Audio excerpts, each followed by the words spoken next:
Let's have a talk, let's have a chat, talking about a little this and that. Hello and welcome to another episode of This and That. I am your host, Mary Easterling, and today we are continuing on with, I'm not quite sure what to call this. It's a Project 2025. We're moving into Seven Mountains Mandate type thing, and back into Project 2025, etc., etc., etc. So, on with the show. But before I begin to listen to anything else from This and That, go to talkingaboutthistandthat.wordpress.com and click on the podcast link. You'll also find this on mfeast.substack.com. So, when I left off the last episode, I said, so let's pause the one Wikipedia and look at another on Seven Mountains Mandate.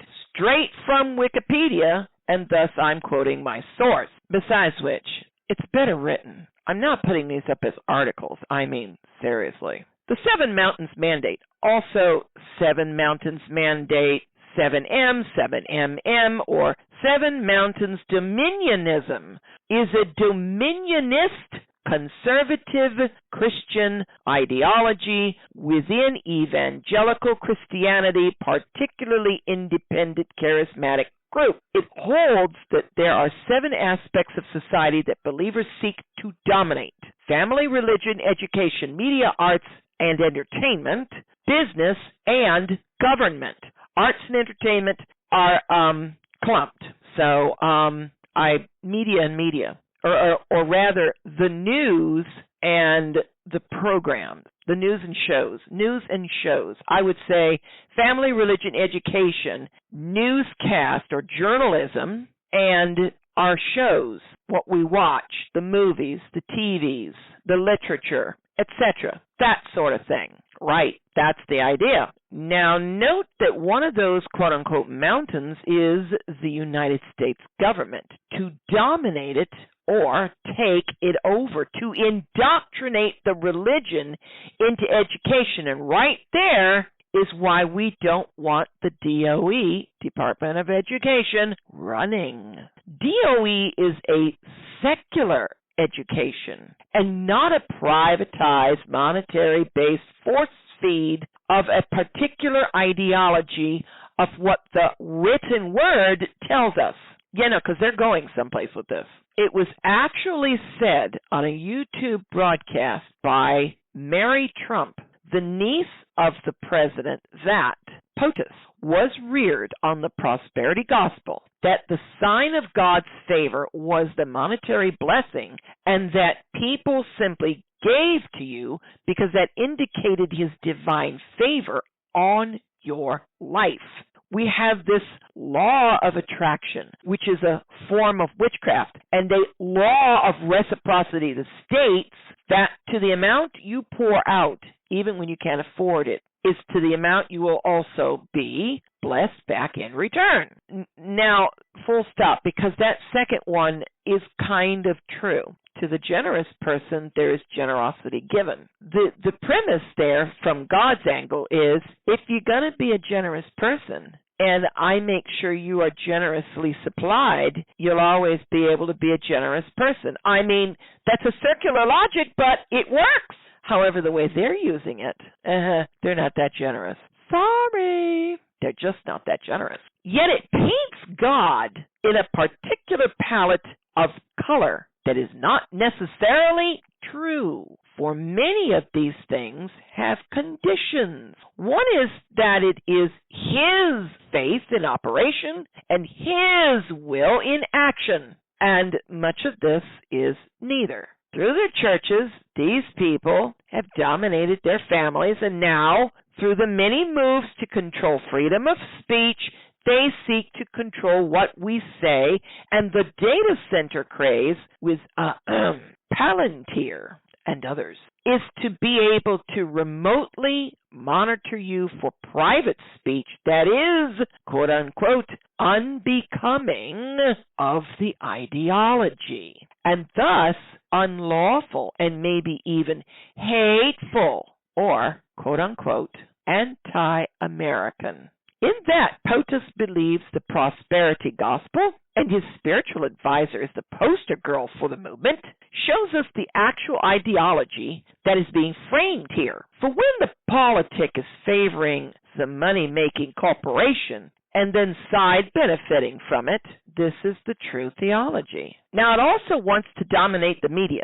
And so far as the independent journalists are concerned, they're not being dominated to a degree. And then there are the supporters.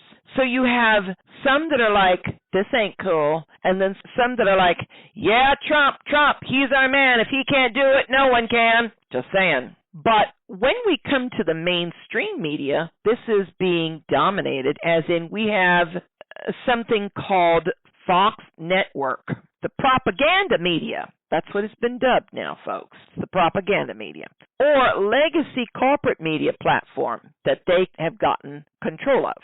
The rest of legacy media are not being fed enough to tell any real stories. Maybe. They certainly are not very, possibly quite as opinionated as independent journalists are. Your independent journalists you'll find on YouTube. I'm not going to drop names. There's actually a list out there, and some of these people are on it. It's an offenders list, as in POTUS goes, y'all's broadcast is offensive to me. Cut it out. Okay, and we also have things in the internet, the algorithms. Yeah, they're starting to complain about the fact that the algorithms of YouTube are starting to work against people who are putting out, well, leaks, telling truth, playing the clips.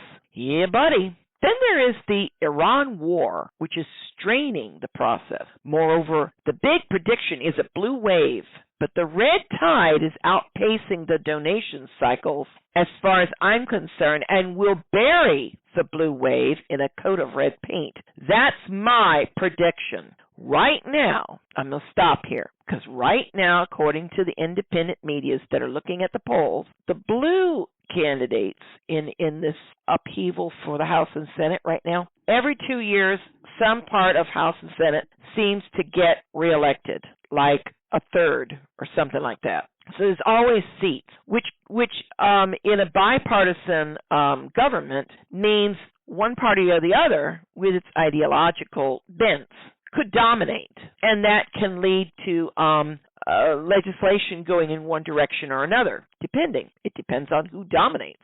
It depends on what their ideological governance model is. It also depends on whether or not the president can or is, or, I mean, we have an affordable housing bill because POTUS decided he wasn't going to sign that, said it was a big yawn, so he didn't sign it, and it passed because he didn't sign it, and it's called a pocket veto. It's like I vetoed it, but I didn't veto it. I just left it alone. I just thought it was too boring. I just wanted a nap.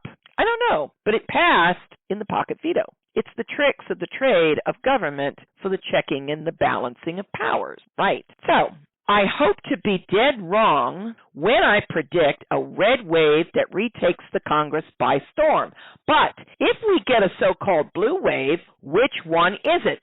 You see, in the process of all of this, we have a new party, MAGA. Now, there is the very MAGA red side of Republicans, as in red elephant, and what is now being called Diet MAGA blue, or Democrats, as in blue donkey. So you've got your Republican red elephant, and then you've got your Republican MAGA red elephant. So I guess that's the caloric version. Because then you've got your Democratic blue donkeys, and you have your Democratic Diet MAGA blue donkeys. Well, at least you consume less calories. I mean, I don't know. Is our country in need of going on a diet? Is that what this is about? Okay, so then here's one more thought. Sure, Democrats take not only House but Senate too, and they're all MAGA. It may as well have been a red tide because the ideology holds. Unless we get a bevy of Democratic, very wealthy, who pour money into the DNC and the candidates that are in the quote-unquote socialist or quote-unquote progressive slate, we will not reverse this damage. Moreover, in taking the government, we also took the NIH, the National Institute of Health, and the vaccination and the CDC and the screwworm epidemic, amongst others. We stopped USAID, which was handing out contraceptives to curb population growth in poor country, and AIDS treatment that then becomes the homosexual sin judgment of the church, instead of that coming from God alone. See, the church is looking at a lot of things, and it's always a shifting battlefield. Iran can't have a nuclear weapon. They can't have a nuclear weapon. Does anyone know how to say nuclear? At inception, all life, all that's born in the womb is life. Can't abort that. All you hussies out there making babies. And then they start going, we need more babies. But they want the white ones, not the black and brown ones. I mean, now, don't forget, we're also racist. And then it's, and don't get me started on them homosexuals. And then them holding hands and kissing, and I don't know what they do with their... First off, was it any of your business? What are you getting off on this? What is this? Voyeurism? What is this? Kinky? See, the point for the church is, and this is my message to her, shut up, sit down. Your focus is supposed to be on the King of the kingdom, which is not of this earth. Why are you stressing over the sin in this earth? Didn't our King tell us it would be like this towards the end? Have you not paid attention?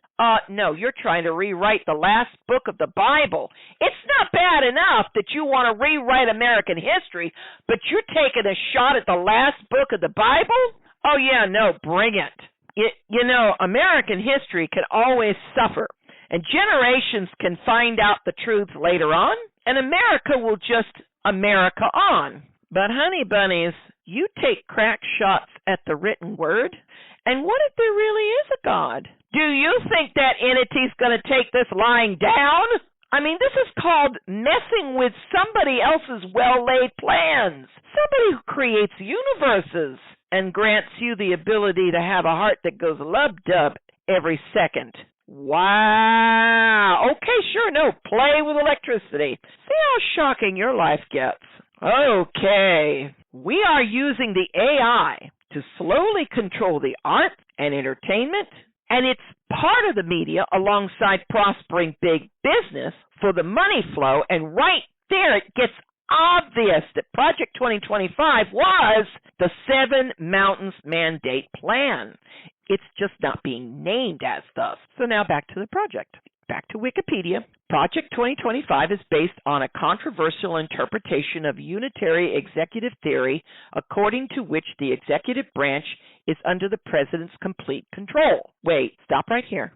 What is this theory? So Wikipedia again states, the unitary executive theory is a theory of United States constitutional law holding that the president, as head of the federal government's executive branch, must retain sole authority over executive administration and officials, structurally centralizing control within a unified hierarchy. Weaker formulations are less controversial than maximalist versions, which face constitutional and practical criticism. During the Reagan era, conservative organizations, including the Federalist Society and the Heritage Foundation, and some Supreme Court justices, most notably Antonio Scalia, began favoring that theory. So Supreme Court likes the idea of broadening presidential power. It presumes the character of the leader is intact and benevolent towards the Constitution and the people, now doesn't it? What were Biden's or was it Harris's words about when the guardrails came off? I think it was Biden. I seem to see Biden saying this. It was an oh dear God moment. We are now dependent upon the character of the president that comes in. So if you get a president that has a very bad character, I mean like the one we've got right now, well, America, here's some mud, take a bath. Here's some sewage to rinse off in. we will be withholding the antibiotics. You can just have, I don't know, some sort of terrible sickness, fever up, and die. And we'll just send ICE out to bury you. Yeah. Wow. The Constitution, Article 1, including the necessary and proper cause, authorizes Congress to enact statutes, some of which create offices and structure the administrative state, while Article 2 vests executive power in the president. The scale and complexity of enforcement have created a professionalized administrative bureaucracy. Proponents of the unitary executive theory say the executive vesting clause and take care clause unify the executive branch, rendering some or all statutory removal restrictions unconstitutional and leaving broad authority over officials, including removal to the president. Full stop. Trump versus Slaughter. That is a prime example of the broadening of the Article 2 point. Trump can now fire, I guess, civil servants. Now, I'm not up on that exact ruling, but if POTUS can fire government employees that are civil servants, this is a devious thing, and I bet he's going to try and do it, especially if we actually do get the right kind of a blue wave.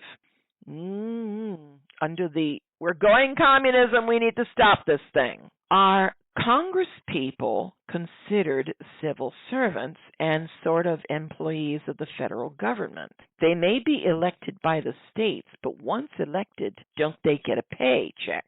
Don't they get like insurance, benefits, etc., housing, whatever? So then can they be said to be selected by the states to be employed by the federal government as civil servants? It's just that their business is either doing House stuff or Senate stuff, if so. And they're deemed civil servants. What is to stop POTUS from deciding to fire them? If you fire any members of Congress, you render that state with a reduced representation. Meanwhile, the IRS is taxing them. You know what that state can turn around and do? Thumb their nose at the IRS and say the words, "No taxation without representation. You've reduced our representation. We're reducing our contribution of our collected state taxes." Because the state taxes, collected federal income taxes in our state, maybe.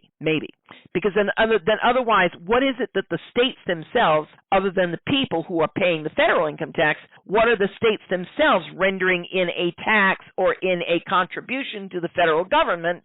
Because states do taxes too for their infrastructure, for their state legislation, for their state representatives. Because this thing trickles down. No community should be taxed, property or otherwise, without some form of representation in the state legislation. See, it builds from the bottom to the top. Everybody's got a representative somewhere. And then out of the representatives to the legislation of the state, you will send representatives of the state and of the people of the state to your United States government. And so if Trump fires any of them, that state is reduced in their representation, either of the people or of the state itself. They can withhold their monies. I mean, if he does this to California, and they're a heavy contributor, well, they can just go, no taxation without representation. You can't take our money. We're not giving you anything more. We just keep it and reuse it on ourselves. And we're going to void out the federal income tax for our people. We'll collect it for the state, but you don't need to have it because you took away our representatives. Either that or we're going to reduce it by a percentage point. You take away, we have 3 and you take away 1 and you lose a third. Keep doing it. You'll lose everything. You see where this goes real quick? Ain't that fun? But it gets better. So then if we want to get around Congress, we simply keep everything in the Article 2 category. We just had a case go through the Supreme Court, and I just mentioned it, Trump versus Slaughter, that decided for Trump POTUS to be allowed to fire whom he felt compelled to remove from office, and this allows the dismantling of the federal civil service branches. So they're civil service workers. They're civil servants. Making this possible, quote, the project's policy document mandate for leadership calls for the replacement of federal civil service workers by people loyal to, quote unquote, the next conservative president, end quote. Rebecca, I believe is the first name of the Slaughter side of the case, was fired for a non-compliance to the president's will. She was deemed non-loyal. This is serious. Moreover, before Trump got in, we had Trump versus the United States over the January 6, 2020 debacle. It ruled the president had immunity so long as his actions were within the scope of his presidential powers. Since getting in office, POTUS has been testing the limits of that immunity. That was the thing where Biden was like, well, now we have to depend on the character of the person we elect, as in, oh, God help us and good luck, America. I'm leaving. Bye! This broad authority extends to discretion in implementing laws, including influence over federal agencies, rulemaking, and administrative discretion, as well as to executive privilege and information access more generally, as in the gagging of the media. No, you're fake news. I'm not going to give you an answer. Shut up, Peggy. Remember that line? Shut up, Miss Peggy. Most presidents seek broader authority to achieve their goals, and the Reagan administration first cited the theory as a doctrinal justification associated with continuing deregulation. Full stop. If you stop regulation of industry and corporation, they can get away with more, make more money, charge the consumer more, jet the consumer, make products that have to be replaced more often. Do you see where this grift goes? United States of America, your companies are picking your pockets. When does this stop? When in the course of human events, ellipsis. That's another piece of the paper. That's another piece of the paperwork of our land. It was part of the Declaration of Independence. I do believe it was maybe the first line or part of the first line. Reaganomics, the trickle-down theory, deregulating and loopholing the taxes for the corporation, and one wonders why. Reagan talked about the quote-unquote shining city as a quote-unquote Christian city. But one wonders what sort of Christianity he truly ascribed to. For as we have seen, dominionism Christianity, which is part of the package of Christian nationalism, wants to make not only the United States over into a theocracy of sorts, but the whole world, until all bend the knee to a quote-unquote representative Christ, or Jesus himself on earth. I mean, whichever comes first, right, wrong. Believing us to be in the millennial reign, they espouse that it is high time we got on with the making of the nations his. Problem is, the last book of the Bible has a lot to say as to how God wants to go about this and gives no marker as to exactly when he is going to kickstart it. But it does absolutely lay out his plans and exactly how he's going to go about it.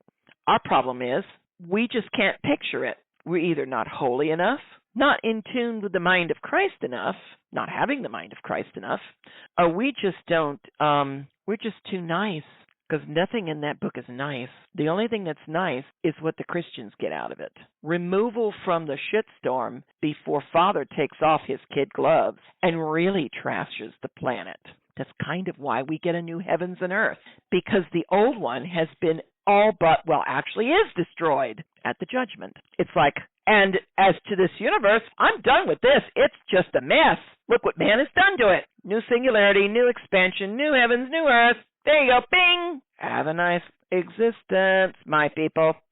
During the George W. Bush administration, the theory entered public discourse in connection with expansive assertions of executive authority in national security and administrative law. Now, no thanks to 9/11, we did have this sudden need to expand that Article 2 power. But should we have set that precedent? The Trump administration has used it to exert extensive presidential control over executive branch administration. Thing is that Obama also did this. See, we want to tar and feather the Republicans. Now go back and tar and feather, Mr. I have a pen and I have a phone and I'm going to use them. Yeah, Barack, you didn't do us any favors either. You opened the freaking door to Donald Trump's misuse after your predecessor, the Bushman, went and did it himself. What is this, turning into a rant? I thought this was a program. What the heck?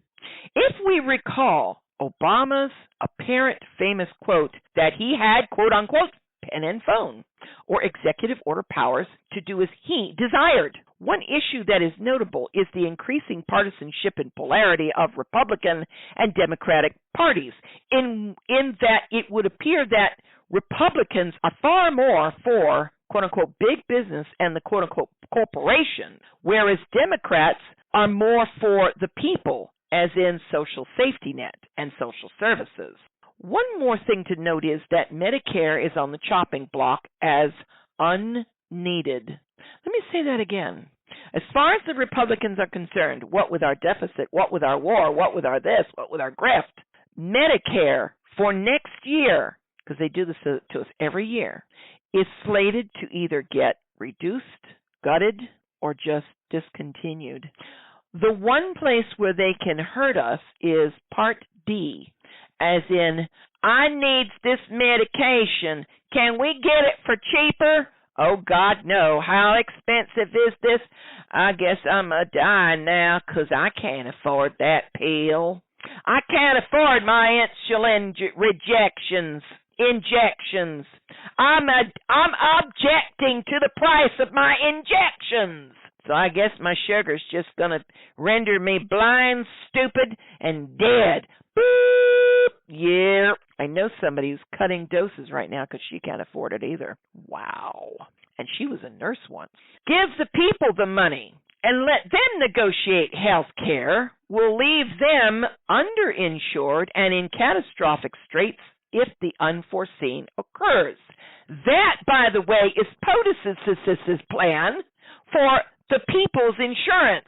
I'm not going to have insurance. We're just going to give you the money. Go negotiate something. Do you honestly think you're going to get a better price than even Obamacare gives? And by the way, when I was married to my husband before he died, I could get marketplace insurance. After he died, I didn't qualify for the governmental assist. I could have maybe paid $40, $50 a month, which I still thought was too expensive. I now have to pay over $700 a month for insurance. I'm 64. Guess what I go into next year? This year, November? Medicare. Guess what they're going to try and do next year? End it. How do you think that makes me feel? Fabulous. You can see the shift towards unregulated health care that will bankrupt the people and the nation and cause unnecessary deaths. Yes, but see, they don't care. I guess Deus vaulted it. You died because God willed it, not because we took away your trip to the doctor. Then the doctor doesn't want to see you because he knows he's not going to get paid. She's not going to get paid. The emergency rooms in the hospitals of the United States of America finally do start turning you away if you are not able to pay. Remember the first installment of this? Constitutionally speaking, maybe? The right to life.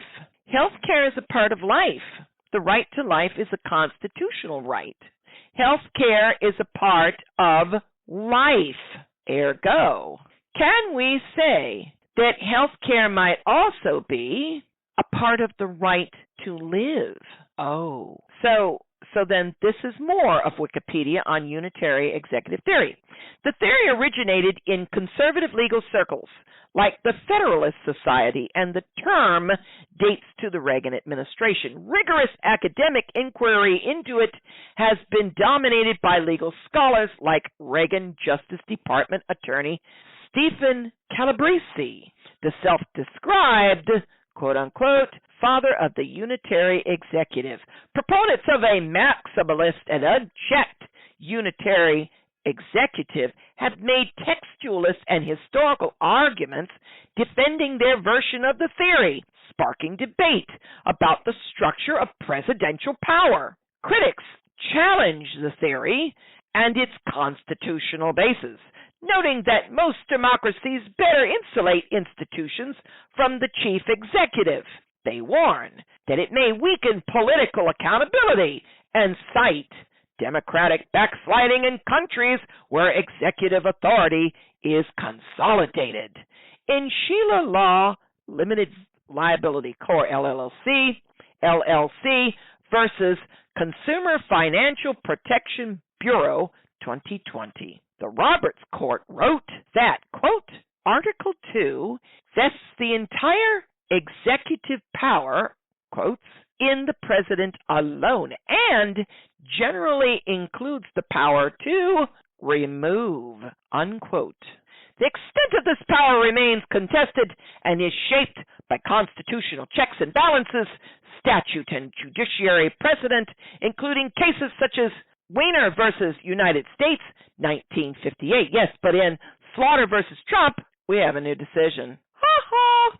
Many scholars have disputed the theory's textual and historical foundations, warning that it concentrates power in ways associated with autocracy, you think, and is liable to authoritarian abuses of power and discretion. Really? Its treatment of criminal prosecution as a core executive function may risk the Justice Department's anti-corruption efforts and norms of prosecutorial discretion. No, that would never happen. Oh, but the DOJ was on the checklist chopping block, takeover block of Project 2025. And now what is it doing? Oh, it's going after Trump's enemies. Lawsuit, anybody? Lawyer up. Okay, while perhaps suitable for the more limited federal government of the early republic, critics say the unitary model is unrealistic in the era of modern administration. Most modern democracies do not concentrate executive power in the manner proposed by maximalist versions of the theory, which maintain that the Constitution requires the president alone to supervise and control a unified executive branch. That's the idea. The Constitution, they say, requires this. The other critics say, we don't think so. It might just be dangerous for the democracy. Analysts note that the approach would further reduce agency dependence and centralize presidential control. PBS NewsHour reporting has linked these ambitions to discussions of domestic military involvement, pointing to Trump's deployment of the National Guard to Washington, D.C. as a potential precedent, you think? The project's proponents say it would dismantle a bureaucracy they say is accountable and mostly liberal. Oh, but see, we want a conservative bureaucracy. Never ever forget who's running this show. Christians are running this. They want, as in heaven, so on earth, God is running it. They want their form of theocracy. Problem is, if they do this, I wonder if God doesn't suddenly bust a move and the whole world discovers what happens when you shit on the Holy Writ. Okay, critics have called it authoritarian. Christian nationalist critics have called it an authoritarian Christian nationalist plan that would steer the U.S. toward autocracy. Some legal experts say it would undermine the rule of law, separation of powers, separation of church and state, and civil liberties. Most of Project 2025's contributors worked in either Trump's first administration, 2017 through 2021, January of 2021. That's when the turnover comes. That was why there's the January 6th. There you go. Or his campaign for the 2024 presidential election. Several Trump campaign officials maintained contact with Project 2025, seeing its goals as aligned with their Agenda 47 program. But Trump later attempted to distance himself from the plan.